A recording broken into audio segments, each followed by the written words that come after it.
మోతిపోయాడు. తన మాట దాన్ని తీర్చుకుని ఓయ్ నీవు చూస్తే చాలా అందంగా ఉన్నావు. ఆహా ఓహో నీ జన్మలామేంటో, నీ పేరేటో, నువ్వు ఊరేటో, నీ తల్లి ఎవరో నీ తండ్రి ఎవరో చెప్పే తిన్నా. నా జన్మ చెప్పాలా? కదా చెప్పాలంట. నా తండ్రి గారి ఆకాశరాజు, నా తల్లి గారు ధైర్యదేవి. నేను చూడగా వారికి కూడా ఏకైక పుత్రుడు. నా పేరు కూడా పద్మావతి దేవి. అలాగని తన యొక్క జన్మనామాలు చెప్తా ఉంటే శ్రీనివాసుని అడుగుతుంది. ఆయన నేను చూడగా నా జన్మనామాలు చెప్పాను, నీవు కూడా నీ జన్మనామాలు చెప్పు ఆయన. నా జన్మనామాలు చెప్పకపోతే నన్ను ప్రేమించవా దేవి? నిన్ను ప్రేమించను, నువ్వు ఓడువో నాకేం తెలుసు. అలా అయితే నా జన్మనామాలు కూడా నేను చెప్తాను అమ్మాయి. చెప్పాలా? మా నాన్నగారి పేరు వసుదేవ్, ఆహా మా అమ్మగారి పేరు జానకీదేవి, మా అన్నగారి పేరు బలరాం, నా పేరైతే శ్రీకృష్ణుడు అని శ్రీకృష్ణ అవతారం నెలలు కనుకొని నా జన్మనామాలు చెప్పారు. పోయిందా ఒకరి జన్మనామాలు ఒకరు చెప్పుకున్నారు. చిన్నదానా నేను నిన్నే ప్రేమిస్తాను, నువ్వు నన్నే పెళ్ళాడాలా? నేను నిన్నే పెళ్ళాడతాను. అలాగని ప్రేమ చూపులతో ప్రేమించుకున్నారు గోవిందా. ప్రేమించుకున్నారు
ప్రేమ చూపులతో ప్రేమించుకున్నారు.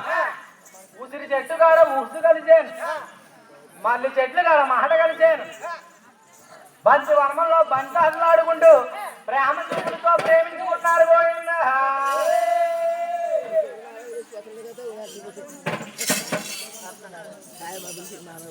అటువంటి సమయంలోని ఎప్పుడైతే ప్రేమ చూపులతో ప్రేమించుకున్నారో ఎవరి ఇళ్ళ కాళ్ళు వెళ్ళిపోయారు.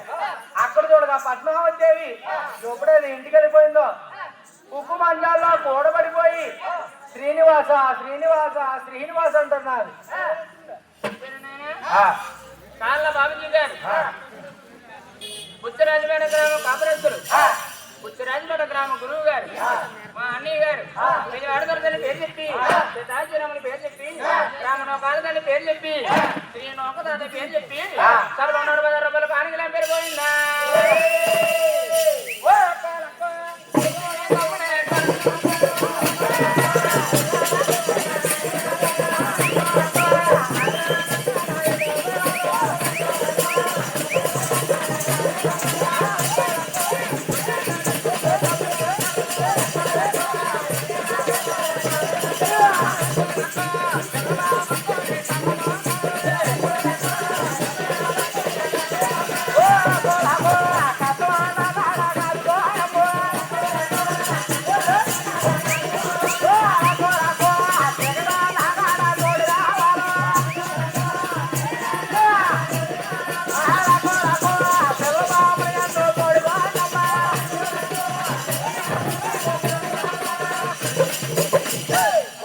కుటుంబాన్ని చేత శ్రీరాముడు వారు ఏడుమల వెంకటరమణ ఇది వారి కనకదుర్గ ఈ గ్రామం నౌకతాదు కూడా చల్లగా తోడుగలగా ఆడుకోయింది.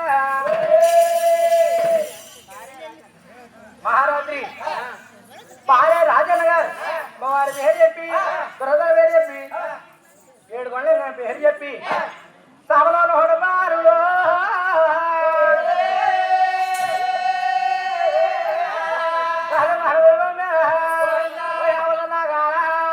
తల్లి కట్టుబడి రామమ్మ అక్క జగనన్న గారు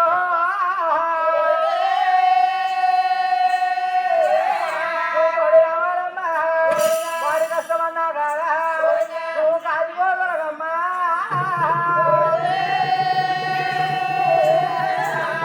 అమ్మోయ్ ఆపద నా తోటమ్మ అడ్డుపాడి రామమ్మ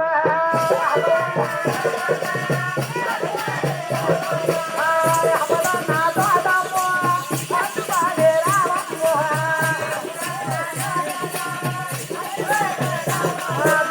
జగదన్న కాడమ్మ ఓడి నువ్వు రామమ్మ